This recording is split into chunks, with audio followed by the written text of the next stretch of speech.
ईश्वर जो इस ब्रह्मांड का स्वामी है, रचयिता है, वो सर्वशक्तिमान है। ये जो ब्रह्मांड है केवल उनकी कल्पना मात्र है, जो उनका स्वरूप तो है लेकिन सत्य नहीं है। ये ब्रह्मांड, ये जो रचना है, खाली एक ना है, एक उनका सपना है, एक उनका निर्माण है, कल्पना है, जिसमें वो लीलाएं करते हैं।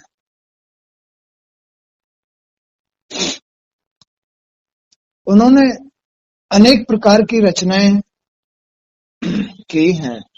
मानव रचना, पशु रचना, पक्षियों की रचना, जलचर जीवों की रचना, हर तरह के रचनाएं उन्होंने की हैं। सब उनकी कल्पना है, मायावी लीलाएं हैं, जो सत्य नहीं है। एक रचना की है उन्होंने, वो कोई वस्तु नहीं है, वो तो केवल एक ऐसा चमत्कार है, केवल एक ऊर्जा है,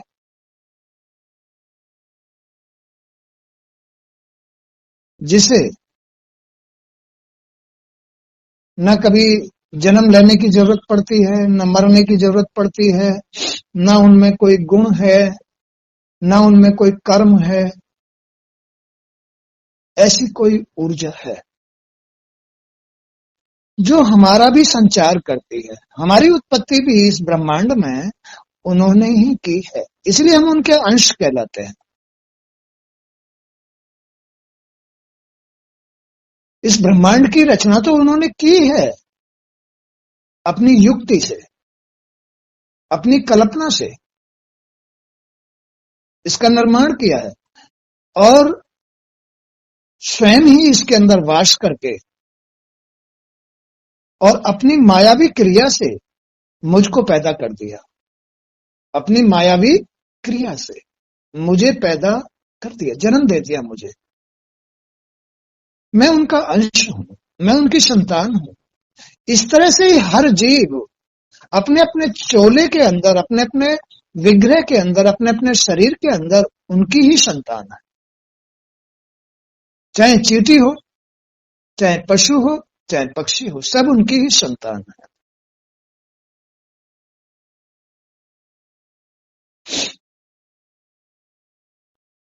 मैं जीव हूं, मैं उनकी संतान हूं,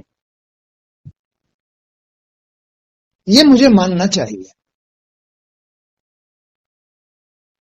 हम सभी को मानना चाहिए कि हम उनकी ही संतान हैं। ये विग्रह उनकी ही रचना है, इस विग्रह को संचालित वही कर रहे हैं, वही हमको मोक्ष, जन्म मृत्यु, सुख दुख या भक्ति प्राप्त कराते हैं।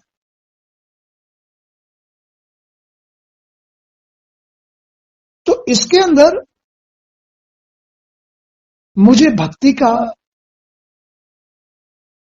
क्या नियम अपनाना चाहिए, कैसे मैं भक्ति करूं, जिससे कि मेरी बुद्धि, मेरा मन, मेरे विचार शुद्ध रहे। बगैर भक्ति के मन, बुद्धि, विचार शुद्ध नहीं रहते हैं। तो भगवान, उन्होंने ये इस ब्रह्मांड के अंदर जीव के लिए ये शर्त डाल दी है कि तुम भक्ति करो, जिससे कि तुम्हें मेरी प्राप्ति हो सके, जिससे कि तुम्हारी बुद्धि शुद्ध रह सके, तुम्हारा मन शुद्ध रह सके, तुम्हारे विचार शुद्ध रह सके। तुम मेरी भक्ति करो, तुम मेरे अपने होके रहो। भगवान क्या कहते हैं, ईश्वर क्या कहते हैं, अंतर्यामी क्या कहते हैं, नारायण क्या कहते हैं कि तुम मेरे होके रहो। उसका नाम भक्ति रख दिया भगवान ने, मेरे होके रहो। उसका नाम क्या रख दिया, भक्ति। अब मेरे होके रहने के जो नियम हैं उन्हें तुम याद कर लो। मेरे होके रहने के नियम याद कर लो। वो नियम क्या है, विषय विकारों से, काम वासनाओं से, इच्छाओं से, क्रोध से, लोभ से, क्योंकि इसमें मैंने अपनी माया डाल दी है। इनसे मुक्त होने के लिए मेरे नियम धारण करो। मेरे नियम क्या है, मेरे नियम है पहले इस ब्रह्मांड को, क्योंकि मैं इस ब्रह्मांड के अंदर ही वास करता हूं। अगर तुमने अपने ब्रह्मांड को बेचैन किया, शांत नहीं किया, तो फिर मैं भी बेचैन हो जाऊंगा। इसलिए पहले अपने ब्रह्मांड के नियम धारण करो। अंदर से मल साफ करो, इंद्रियों के मल को साफ करो, तन को साफ करो, मन साफ करो, बुद्धि को शुद्ध करो। सत्संग सुनो, गुरुओं की शरण में जाओ तो बुद्धि साफ करो, अभ्यास करो तो अपने विचार साफ करो, तब इससे अपने जीने के कर्म करो। तात्पर्य यह है कि मेरी भक्ति तुम्हारे जीवन को सरल करेगी, उसमें मेरा साथ होगा।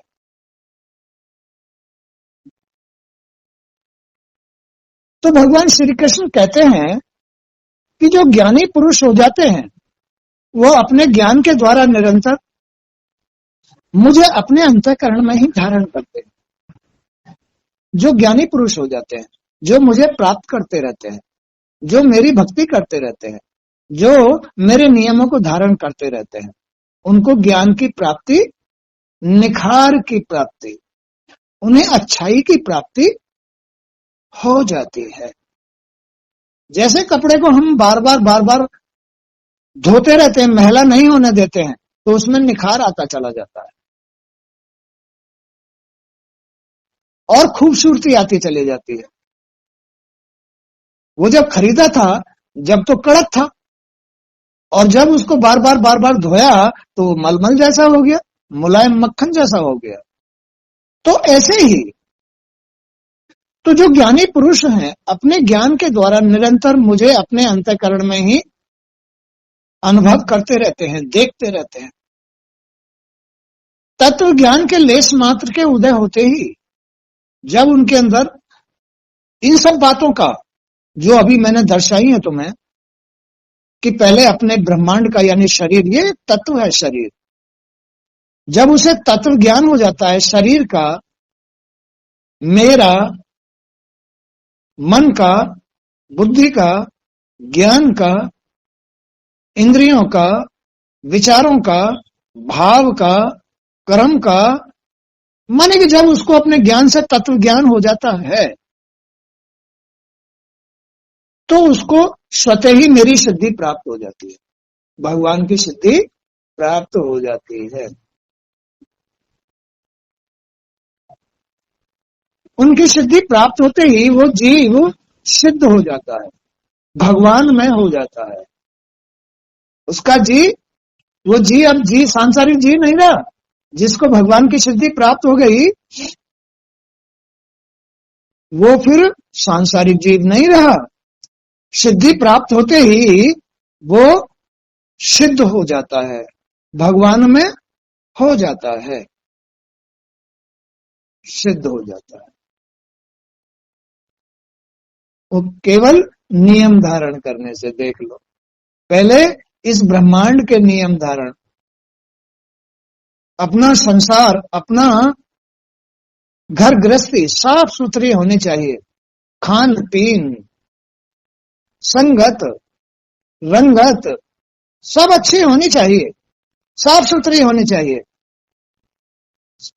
ऊपर नीचे जो शौचालय, किचन, रसोई घर, बाथरूम, बेडरूम, अगड़म झगड़म, उनके अंदर शुद्ध सामान रखा होना चाहिए, साफ सुथरा सामान रखा होना चाहिए। बिछाने के कपड़े, ओढ़ने के कपड़े, बच्चों के कपड़े, अपने कपड़े और खाद्य सामग्री सब शुद्ध होने चाहिए। तो उसमें फिर मेरा ही वास हो जाता है, तो मैं खुश हो जाता हूं, मैं ही खुश हो जाता हूं। अब जब तुम अपने इस ग्रस्त का जो ब्रह्मांड है जिसके अंदर तुम रहते हो वो ही महला कुचैला रहेगा तो मुझे बेचैनी होगी, मुझे बेचैनी होगी और मैं फिर तुम्हारा साथ नहीं दे पाऊंगा। जब मैं ही बेचैन हो गया तो मैं तुम्हारा साथ नहीं दे पाऊंगा। इसलिए इस ब्रह्मांड में, अपनी गृहस्थी में, अपनी झोंपड़ी में, अपने घर में जो व्यवस्था है उसको साफ सुथरा रखिए, तो मैं तुम्हारी मदद करूंगा, तुम्हारा जी साफ कर दूंगा, तुम्हारी बेचैनी शांत, मन शांत कर दूंगा। मैं तुम्हारे काम तो तभी आऊंगा जब तुम मुझे बेचैन नहीं करोगे। तुमने मुझे ही बेचैन कर दिया तो मैं तुम्हारा साथ कहां से दूंगा? फिर तो मैं तुम्हारे लिए काल बन जाऊंगा, फिर तो मैं तुम्हारे लिए काल बन जाऊंगा। तू जैसा करेगा वैसा भरेगा, वही मेरा रूप काल रूप है। इसलिए ज्ञानी पुरुष अपने ज्ञान के द्वारा निरंतर मुझे अपने अंतःकरण में अनुभव करते रहते हैं। तत्व ज्ञान के लेस मात्र के उदय होते ही सिद्धि प्राप्त हो जाती है, मेरी उसको सिद्धि प्राप्त हो जाती है। ज्ञान से जो तत्व ज्ञान, शरीर का ज्ञान हो जाए, इसके क्या नियम है, मन का ज्ञान हो जाए, बुद्धि का ज्ञान हो जाए, इनके क्या नियम है, अपनी दृष्टि का, अपने ध्यान का ज्ञान हो जाए, प्राणायाम, यम, नियम, ये सारे इन बातों का तत्व ज्ञान हो जाए तो मेरी सिद्धि प्राप्त हो जाती है। वह अन्य किसी साधन से प्राप्त नहीं होती है। अन्य साधन बहुत सारे कौन से हैं? जिन्हें जीव करता है, जिन्हें जीव करता है, क्या करता है? अपने कोठियां बनवाता है, गाड़ी लेके आता है ना, टाइल लगवाता है, बहुत सुंदर मकान, तो उससे क्या भगवान की सिद्धि प्राप्त होगी? नहीं। जिसमें मैं रहता हूं उनको शुद्ध करो, उनके नियम धारण करो, तो मैं खुश हो जाता हूं। मैं खुश हो जाता हूं तो मैं जीव को प्राप्त होकर उसको सिद्ध बना देता हूं, उसको सिद्ध बना देता हूं। अब आम आदमी क्या जाने भगवान क्या है और क्या उनकी सिद्धि है, क्या जाने। वह अन्य किसी साधन से प्राप्त नहीं होती है, ना हवन करने से, ना कथा कराने से, ना गंगा जी नहाने से सिद्धि प्राप्त नहीं होती है। सिद्धि प्राप्त तो उनको खुश करने से होती है, उनके नियम धारण करने से होती है, इस रचना के, इस ब्रह्मांड के नियम धारण करने से, अपनी इंद्रियों के नियम धारण करने से, खान पीन, रहन सहन, भाव विचार सब नियमित होने चाहिए, तो वो खुश हो जाते हैं। इसलिए तुम्हें ज्ञान के द्वारा अपने आत्म स्वरूप को पहचानना चाहिए। आत्म स्वरूप, ये सब तुम्हारा आत्म स्वरूप है। ज्ञान के द्वारा इसको पहचानो कि ये क्या है, यही तो मेरा रूप है। अपने ज्ञान के द्वारा इस आत्म स्वरूप को पहचान लो और इसके नियम धारण करो, तो मैं खुश हो जाऊंगा। मन रूप तुम्हारा मन भी मैं ही हूं। जब तुम इस रचना के विग्रह के नियम धारण करोगे तो तुम्हारा मन खुश हो जाएगा, इंद्रियां शुद्ध हो जाएंगी। खान पीन ठीक करोगे तो इंद्रियां ठीक होंगी, तन ठीक होगा, मन ठीक होगा, बुद्धि ठीक होगी, संगत भी ठीक होगी। तो इसलिए तुम्हें ज्ञान के द्वारा अपने आत्म स्वरूप को पहचानना चाहिए। आखिर तुम हो क्या? मेरा स्वरूप हो। अरे इसका इतना अनादर क्यों करा रहे हो? अरे इसमें लड़ाई झगड़ा करके इसे इतना बेचैन क्यों कर रहे हो? अरे किसी से बैर भाव दुश्मनी करके इसको गोली चाकू या छुरियों से क्यों गुदवा रहे हो? अरे इसका अपमान क्यों करा रहे हो? अनियमित रह करके, बुद्धि खराब करके, गलत सोच से, गलत मन से मेरा ही अनादर करा रहे हो। जो जिसने तुम्हें जन्म दिया है, जीवन दिया है, जो तुम्हें साथ दे रहा है, तुम उसका ही अनादर करा रहे हो।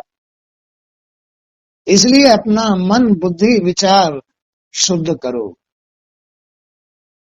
तो तुम्हें ज्ञान पैदा होगा। ज्ञान से तुम मेरे स्वरूप को पहचान पाओगे।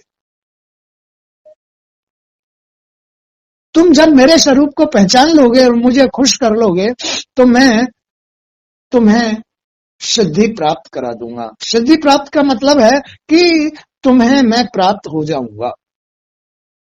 सच्चाई, अच्छाई जी में मेरा स्वरूप आ जाएगा, जी में मेरा स्वरूप आ जाएगा।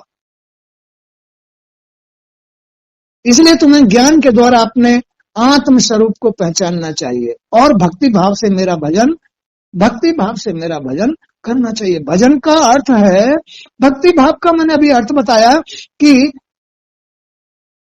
भगवान की जो ये कल्पना रचना ब्रह्मांड है, इसके नियम धारण करो। भगवान की यही भक्ति है। और ज्ञान के द्वारा मुझे पहचानो, ज्ञान के द्वारा भक्ति भाव करके तत्व ज्ञान प्राप्त करो, तुम सिद्ध बन जाओ। उद्धव जी ने कहा, हे विश्व रूप श्री कृष्ण, आप विश्व के स्वामी हो, आप इस ब्रह्मांड के स्वामी हो। अरे उनके बगैर तो इसमें पत्ता भी नहीं हिलेगा, नींद भी नहीं आएगी और जाग भी नहीं सकते, जन्म भी नहीं होगा और मरण भी नहीं होगा उनके बगैर। तो उनके बगैर तो सामने आई हुई थाली से आप एक टुकड़ा रोटी का नहीं खा सकते, उनकी इजाजत के बगैर। उनकी बहुत बड़ी कृपा है, सब उनकी कृपा का ही तो ये प्रभाव है कि तुम्हें खाने को मिल रहा है, तुम्हारे काम पूरे हो रहे हैं, तुम्हारी बेइज्जती नहीं हो रही है और तुम्हारे घर में शांति है। ये सब अरे सुन लिया करो। हे विश्व रूप श्री कृष्ण, आप विश्व के स्वामी हो। आपका ये वैराग्य और विज्ञान से युक्त सनातन एवं शुद्ध ज्ञान किस प्रकार से प्राप्त हो, मुझे इसका रास्ता बताइए। भगवान ने अभी जो रास्ता बतलाया कि ये शरीर रूपी जो विग्रह है, जो ब्रह्मांड है, ये मेरा ही स्वरूप है, मेरी कल्पना है, मेरी रचना है, इसके अंदर मैं ही व्याप्त हूं। बस तुम्हारी जो उत्पत्ति है वो भी मैंने ही की है, जी की जो उत्पत्ति है वो भी भगवान ने की है। अब तुम्हारा कर्तव्य है कि तुम भगवान के होने के लिए भक्ति धारण करो। भगवान के होने के लिए भक्ति धारण करने का अर्थ है कि जो मेरी ये रचना है, विग्रह है, इसके नियम धारण करो। तो मैं इसी के अंदर तो रहता हूं, इसके कण कण में ही तो मैं रहता हूं। एक किसान की भूमि होती है, किसान की भूमि,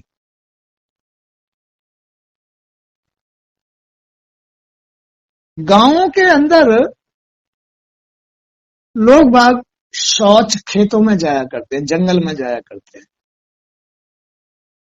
उसमें बहुत सारे लोग हरी खाद डालते हैं, हरी खाद। उसमें गोबर की खाद डालते हैं, उसमें मलमूत्र की खाद डालते हैं। तो वो भूमि उस खाद से कैसी हो जाती है? उसमें परिवर्तित हो जाती है, उसमें परिवर्तित हो जाती है। तो ये जो शरीर है, ये वही किसान की खेती है। इसमें जैसी तुम खाद डालोगे, हरी खाद डालोगे तो हरी खाद का असर होगा। इसमें मलमूत्र की खाद डालोगे तो इसमें मलमूत्र की खाद का असर होगा। इसमें अंग्रेजी खाद डालोगे तो फिर अंग्रेजी खाद का असर होगा।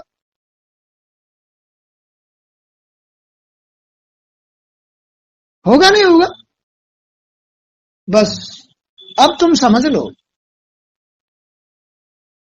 कि जो इसमें फसल देने वाला है वो इसी मिट्टी के अंदर छुपा हुआ है। तुम चाहे कितनी खाद डाल लो फसल लेने के लिए, देने वाला उतनी ही देगा, देने वाला उतनी ही देगा जितनी उसे देनी है। छीन लेगा, ओले डाल करके, आंधी तूफान के द्वारा फसल को गिरा करके छीन लेगा। तुम्हारे हाथ पल्ले कुछ नहीं पड़ेगा, उतना ही मिलेगा जितना भगवान की मर्जी से लेना चाहते हो। इसलिए जो खेती के, जो इस शरीर के सही नियम हैं उन्हें ही धारण करो। जो इस शरीर के, जो उस खेती, किसान की खेती के सही नियम हैं उन्हें ही धारण करो, अन्यथा फसल उगेगी तो सही, लेकिन देने वाला तो भगवान है, उसके अंदर बैठा हुआ है। उतना ही मिलेगा जितना तुम्हारे भाग में लिखा है। इसलिए भगवान यही कहते हैं कि ये जो शरीर है ये मेरा स्वरूप, मेरा विग्रह, मेरी कल्पना, मेरा सपना, मेरा बनाया हुआ संसार है। इसके नियम धारण करो। खाली समय से उठो, समय से उठो, समय से सो, शौच जाओ, ब्रह्म मुहूर्त में शौच, साफ सफाई, स्नान, धूप दीप ध्यान, इससे करो। वो मेरी ही सेवा है, वो मेरी ही सेवा है, वो मेरी खुशी के लिए है। मैं खुश रहूंगा, और मैं खुश रहूंगा तो तुम्हारे जो काम आने वाले साधन हैं, मन, बुद्धि, वाणी, विचार, सब शुद्ध कर दूंगा, जिससे कि तुम महापुरुष बन जाओगे, ज्ञानी बन जाओगे। जब तुम ज्ञानी बन जाओगे तो तुम मेरे बनाए हुए इस ब्रह्मांड में जो शक्तियां हैं वही तत्व हैं। मन, इस ब्रह्मांड में मन एक शक्ति है, जिह्वा वाणी एक शक्ति है, शब्द शक्ति है, बुद्धि शक्ति है, विचार शक्ति है, दया धर्म सब शक्तियां हैं। तत्व ज्ञान हो जाएगा, इन तत्वों का, इन शक्तियों का ज्ञान हो जाएगा, और जिन जिन बातों का, जिन जिन शक्तियों का तुम्हें ज्ञान हो जाएगा वो शक्तियां तुम्हारे काम आएंगी, वही शक्तियां तुम्हारे काम आएंगी जिनका तुमको ज्ञान हो गया है। तो फिर तत्व ज्ञान करके तुम सिद्ध बन जाओगे, मुझे प्राप्त कर लोगे, क्योंकि ये सारी शक्तियां मेरी तो शक्तियां हैं। ये शक्तियां मेरा ही स्वरूप है, मैं ही इन शक्तियों में विभक्त होता हूं और तुम्हारे काम आता हूं। तो तुम्हें इन नियम धर्म से जो ज्ञान प्राप्त होगा वो ज्ञान, तत्व ज्ञान माने इन शक्तियों को, मेरी शक्तियों को प्राप्त करा देगा और तुम सिद्ध बन जाओगे, तुम्हें सिद्धियां प्राप्त हो जाएंगी, तुम्हारे कार्य नहीं रुकेंगे। संसार में तुम्हारा जीना आसान हो जाएगा, संसार में तुम्हें मान सम्मान मिलेगा, इस विग्रह के अंदर तुमको मान सम्मान मिलेगा।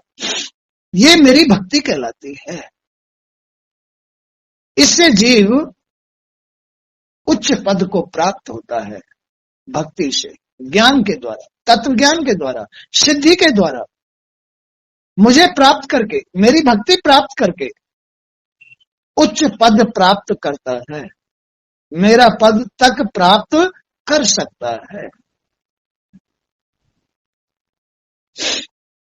तो हे विश्व रूप श्री कृष्ण, आप विश्व के स्वामी हैं।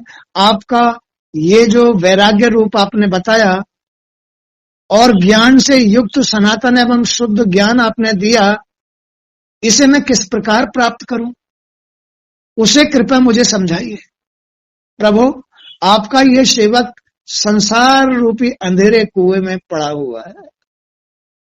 हर जीव बगैर ज्ञान के अंधेरे कुएं में ही पड़ा रहता है, बगैर ज्ञान के अंधेरे कुएं में ही पड़ा रहता है। यही जो विग्रह है, ये जो संसार है, ये अंधकूप बन जाता है। घूमते रहो, भटकते रहो, क्या करूं, क्या कमाऊं, क्या काम करूं। पैरों पे खड़ा नहीं हो सकता आदमी, अपने काम नहीं चला सकता, मान सम्मान प्राप्त नहीं कर सकता, अपने काम हल नहीं कर सकता, जब तक भक्ति के बगैर उसे ज्ञान नहीं हुआ है, ज्ञान से सिद्धि भगवान की प्राप्त नहीं हुई है, तब तक संसार में अपना कार्य सिद्ध नहीं कर सकता। भटकते रहो, अंधा कुआं है ये। बगैर ज्ञान के, बगैर प्रकाश के, बगैर दीपक के कमरे में अंधेरा ही रहेगा, प्रकाश उजाला नहीं होगा। सत्य बात है, सत्य बात है, बताओ।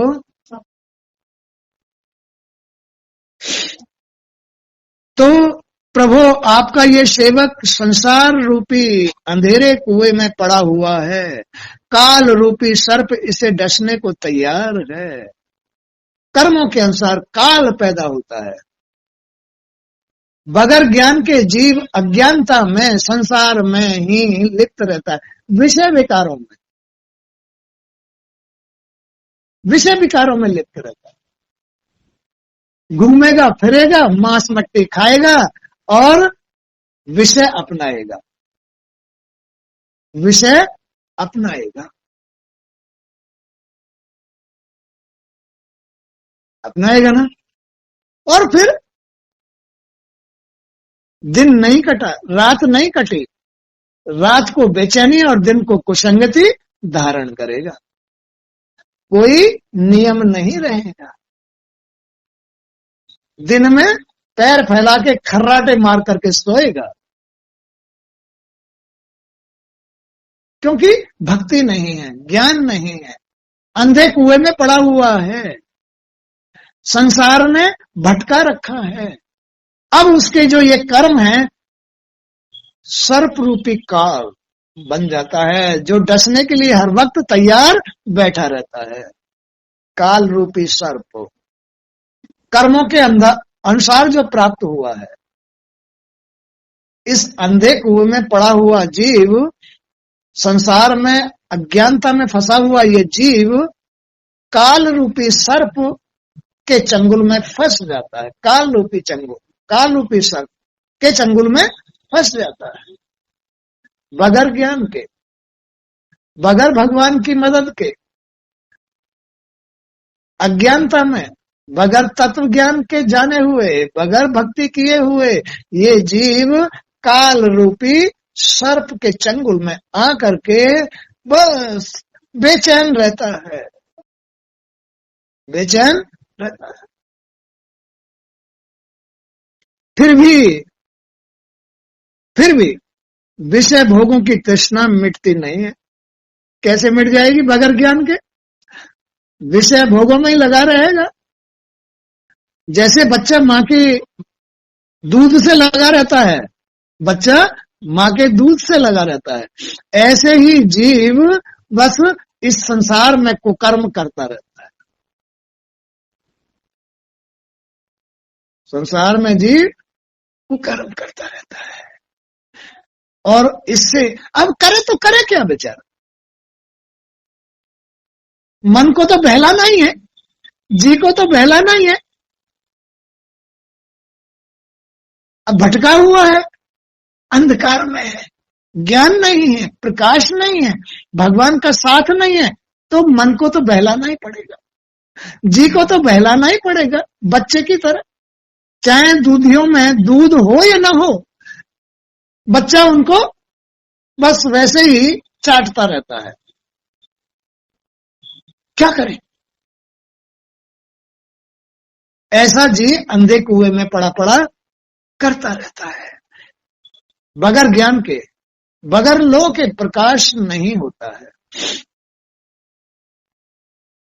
तब तक इस तरह से ही भटकता रहेगा, जब तक भक्ति नहीं करेगा, ज्ञान नहीं आएगा, भगवान को खुश नहीं करेगा, उनकी कृपा प्राप्त नहीं करेगा, उनकी सिद्धि प्राप्त नहीं करेगा, तब तक ऐसे ही भटकता है।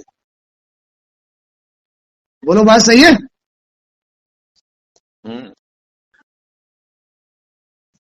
और फिर भी विषय भोगों की तृष्णा मिटती नहीं है।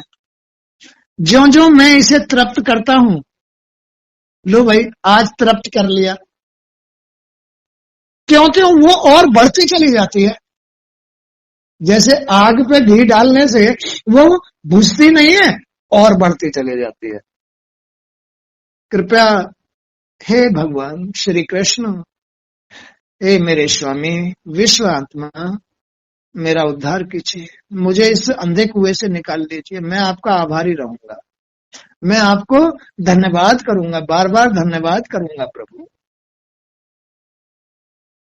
तो भगवान श्री कृष्ण ने कहा कि उद्धव, महाभारत में बाण सैया पर पड़े हुए भीष्म पिता ने ये ज्ञान दिया था कि इस अंधे कुएं से कैसे निकला जाए। सभी को ज्ञान दिया था, इस अंधे कुएं से निकलने का ज्ञान दिया था भीष्म पिता ने, बाण सैया पर पड़े पड़े। उन्होंने बताया था कि आज मैं इस बाण सैया पे जो पड़ा हुआ हूं, ये मेरा वो पल है जिस समय मेरा दीपक बुझ गया था। इसकी वजह से अंधेरे में मुझसे ये गलती हो गई थी। अंधेरे में पड़ा हुआ जीव कितनी गलतियां करता है, सारी जिंदगी गलतियां गलतियां गलतियां गलतियां करता रहता है, तो कितनी सजा भोगेगा वो। जबकि भीष्म पिता को तो एक सेकंड, एक मिनट की गलती का ये सजा मिली कि भीष्म पिता अर्जुन के द्वारा चलाए हुए बाणों की सैया पर 6 महीने पड़े रहे, 6 महीने पड़े रहे और उनके प्राण नहीं निकले, क्योंकि भीष्म पिता को इच्छा मृत्यु का वरदान प्राप्त था। वो महान थे, वो ज्ञानी थे, तत्व ज्ञानी थे, सिद्ध पुरुष थे, लेकिन उनसे भूल में कोई ऐसा दुष्कर्म हो गया था जिसकी सजा उनको भुगतनी पड़ी थी।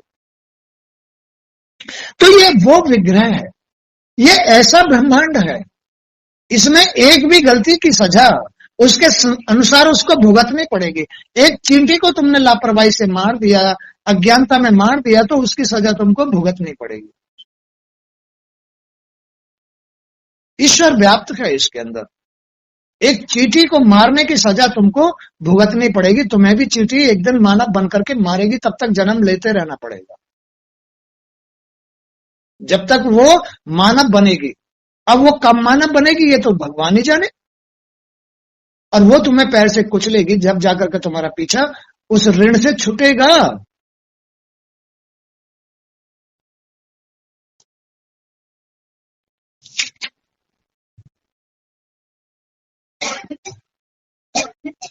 भगवान ने कहा कि जो मेरी भक्ति प्राप्त करना चाहता हो उसे मेरी अमृतमयी लीला कथाओं में श्रद्धा रखनी चाहिए, लेट नहीं होना चाहिए, दौड़े चले आना चाहिए, श्रद्धा रखनी चाहिए। अब देखो कितना आनंद आ रहा है। कितनी भूल समाप्त हो रही है, कैसा ज्ञान आ रहा है। इसलिए भगवान की इन कथाओं में, इन लीलाओं को सुनने के लिए दौड़ के चले आना चाहिए, सारे काम छोड़ देने चाहिए। तुम बड़े नहीं हो, तुम्हारे भगवान बड़े हैं। तुम्हें अपने माता पिता को, अपने भगवान को खुश करना है, अपने जन्मदाता जीवनदाता को खुश करना है। तुम्हें नियम धारण करना है, तुम्हें भक्ति धारण करनी है, तुम्हें श्रद्धा धारण करनी है। तुम उनके चरणों में भगे चले आओ, तुम श्रद्धा रखो उनके चरणों में आने के लिए। सारे काम छोड़ जाओ, बाद में होता रहेगा। जापे कृपा राम की हुई, तापे कृपा करे सब कोई। सब कोई, काल भी कृपा कर देता है, बख्श देता है। काल भी बख्श देता है। जिस पर नारायण की कृपा होती है, राम की कृपा होती है, उसे काल भी बख्श देता है। इसलिए मेरी कथाएं बड़ी महत्वपूर्ण है। मेरी लीलाएं सुनना उसका उद्धार है। तो जो मेरी भक्ति, जो मुझे खुश करना चाहे, जो मेरी भक्ति धारण करना चाहे, जो मेरे नियम धर्म धारण करना चाहे, उसे मेरी अमृतमयी लीला कथाओं में श्रद्धा रखनी चाहिए। निरंतर मेरे नाम और लीला कथाओं का श्रवण करना चाहिए। मेरे नाम, बार बार मेरे नाम सुनो, बार बार मेरे नाम का उच्चारण करो, मेरी कथाएं सुनो, तो मैं खुश हो जाऊंगा। तुम्हारा तन मन इंद्रियां पवित्र हो जाएंगी। ये तो अंधे कुएं में तुम पड़े हुए, इसलिए तुम इंद्रियों के वशीभूत हो, मन के वशीभूत हो। तुम्हारे मन ने तुम्हारे ऊपर काबू किया हुआ है। चल इधर, चल उधर, कर ये करो, तुम्हें करना पड़ता है।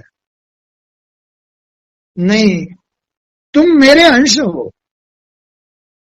तुम मेरी भक्ति करके मुझे प्राप्त करो, तो तुम मेरी तरह सर्वशक्तिमान हो जाओगे। ये सारी शक्तियां, सारे जितने तत्व हैं, मेरा जो ब्रह्मांड है, तुम्हारे अधीन हो जाएगा। मेरी भक्ति धारण करो, मेरी कथाएं सुनो, मेरी लीलाएं सुनो, नियम धारण करो, भक्ति धारण करो, श्रद्धा से दौड़ के चले आओ, तो तुम मेरी सिद्धि प्राप्त करके इन सबके स्वामी बन जाओगे। किसके? मेरी सारी शक्तियों के स्वामी बन जाओगे। मेरी सिद्धि प्राप्त करो, ज्ञान प्राप्त करो, तत्व ज्ञान, तो मैं तुमको प्राप्त हो जाऊंगा। तुम्हें प्राप्त होने का अर्थ है कि तुम सिद्ध हो जाओगे, सिद्ध हो जाओगे। जो सिद्ध लोग होते हैं वही तो आत्मा होती है। उस आत्मा के स्वामी कौन होते हैं? परमात्मा। परमात्मा आत्म रूप में हर जीव में। अभी तो ये जीव क्यों भटक रहा है? भूल में भटक रहा है। बुझा हुआ दीपक है, बुझा हुआ दीपक है जी। जैसे दीपक के ऊपर काली काली स्याही आ जाती है ना, ऐसे ही जी में काली स्याही आ जाती है, भूल आ जाती है, जो किसी ने भी छू ली उसे काला कर देगी। किसी ने भी वो काली जी का कालापन छू लिया, वही काला हो जाएगा उससे। तो इसलिए बुरे आदमी, ऐसा आदमी, भूल में आदमी कुसंगति में बैठता है, खुद काला होता है, दूसरों को भी काला करता है, या ऐसे काले आदमियों के पास में बैठ करके खुद काला हो जाता है, खुद काला हो जाता है। इसलिए ज्ञान प्राप्त करो, भक्ति करो, मेरे बनाए हुए इस विग्रह ब्रह्मांड को नियम दो, तो तुम नियमित हो जाओगे। तुम्हारे इस अभ्यास से मैं खुश हो जाऊंगा, मेरी आत्मा खुश हो जाएगी और तुमको प्राप्त हो जाएगी।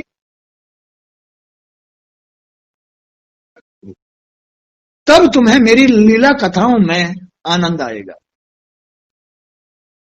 तब तुम ऐसी जगह दौड़ करके जाओगे जहां मेरी कथाएं होती हो, जहां मेरी लीलाएं सुनाई जाती हो, भागवत सुनाई जाती हो, दौड़ के जाओगे। मेरी पूजा निष्काम भाव और पूर्ण निष्ठा के साथ करे। जो भटका हो, जिसका चिराग बुझा हुआ है, उसमें कौन सी निष्ठा है? उसमें तो स्वार्थ है। वो तो स्वार्थ से पूजा कर रहा है, निष्ठा नहीं होती है उसके अंदर, श्रद्धा नहीं होती है, बल्कि स्वार्थ में भगवान मेरा यह काम पूरा, भगवान मेरे सारे काम पूरे हो जाए, भगवान मेरा वो कार्य हो जाए, भगवान मेरा फलाना हो जाए, ढमका हो जाए, ये कार्य पूरा। तो जिसका दीपक बुझा होता है वो केवल स्वार्थ से भगवान की पूजा करता है, निष्ठा से, निष्काम भाव से नहीं करता, और वो बगैर निष्काम भाव के प्राप्त नहीं होता। भगवान की सेवा कभी भी स्वार्थ से नहीं करनी चाहिए। ये तुम्हारा फर्ज है, ये तुम्हारा नियम है, ये तुम्हारा धर्म है, ये तुम्हारा कर्म है कि तुम अपने माँ बाप को बगैर स्वार्थ के सेवा करो, बगैर स्वार्थ के सेवा करो। तब तुम धर्म के साथ हो, नियम के साथ, तब तुम्हें भगवान प्राप्त होंगे। तो मेरी पूजा निष्काम भाव और पूर्ण निष्ठा के साथ करो। वह मेरी पूजा ही नहीं, मेरे भक्तों की पूजा मुझसे भी बढ़कर करो। कोई साधु आ गया या कहीं तुम कथा सुनने के लिए जा रहे हो गुरु जी के यहाँ, वहां भी स्वार्थ मत अपनाना, वहां भी निष्काम भाव से जाओ, श्रद्धा से जाओ, भक्ति से जाओ, निछावर हो जाओ। वो भी ऐसी जगह भी मैं ही होता हूं। तो समस्त प्राणियों में वह मुझे ही देखे और उनसे प्रेम करे, अपने एक एक भाव अनुभाव को मेरे लिए प्रकट। लेकिन आम आदमी इन कामों को नहीं कर सकता है। जिसका चिराग बुझा हुआ है, जिसका जी संसार में उलझा हुआ है, वो ये सब काम नहीं करेगा। सब में समान, उसमें समानता नहीं होती है, उसमें विषमता होती है, उसमें स्वार्थ होता है, उसमें लोभ होता है, उसमें क्रोध होता है, उसमें भेदभाव होता है। इसलिए वो सब में ईश्वर को नहीं देख सकता, भेद से ही देखेगा। जो जैसा है वैसा ही तो देखेगा, जो जैसा है वैसा ही देखेगा, और जैसा देख रहा है ईश्वर उसको वैसा ही प्राप्त हो रहा है। कोई अगर संसार में बुझे हुए दीपक के अनुसार चल रहा है तो भेद में है। अगर कोई निष्काम भाव से भगवान की शरण में है, निष्काम भाव से, श्रद्धा से, पूर्ण निष्ठा से, अपना माँ बाप समझ करके, बस वही सफल है, वही ईश्वर को प्राप्त कर सकता है। एकदम उसको निश्चय ही ज्ञान प्राप्त और सिद्धि प्राप्त होगी, निश्चय होगी, आत्मा प्राप्त निश्चय होगी। भले ही 2 दिन के बजाय 4 दिन लग जाएं, लेकिन उसे सिद्धि प्राप्त अवश्य होगी, जो पूर्ण निष्ठा के साथ भगवान की इस तरह से सेवा करता है। उसमें जो विषमताएं हैं, जो सांसारिकताएं हैं, एक दिन सब समाप्त हो जाएंगी, अवश्य हो जाएंगी।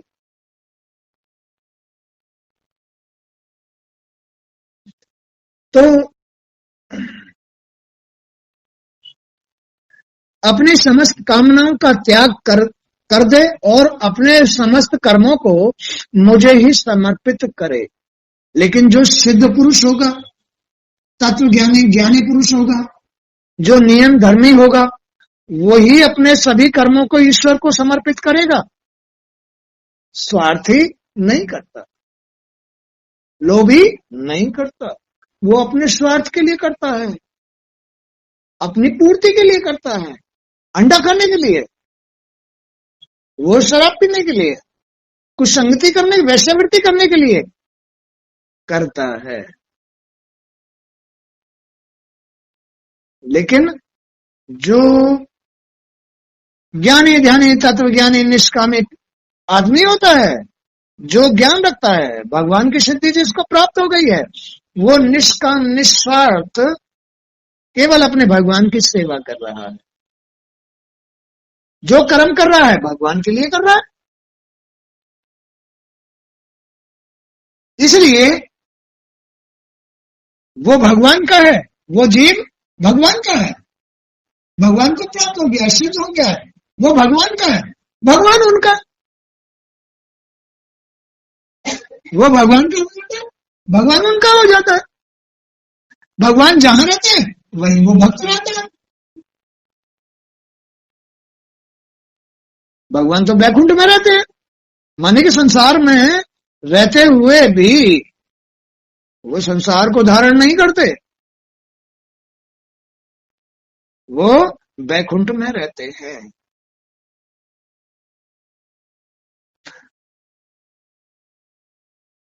इसलिए जो मनुष्य इन धर्मों का पालन करता है और मेरे प्रति आत्म निवेदन करता है, आत्मा से निवेदन करता है, उसके हृदय में मेरी प्रेममयी भक्ति का उदय हो जाता है।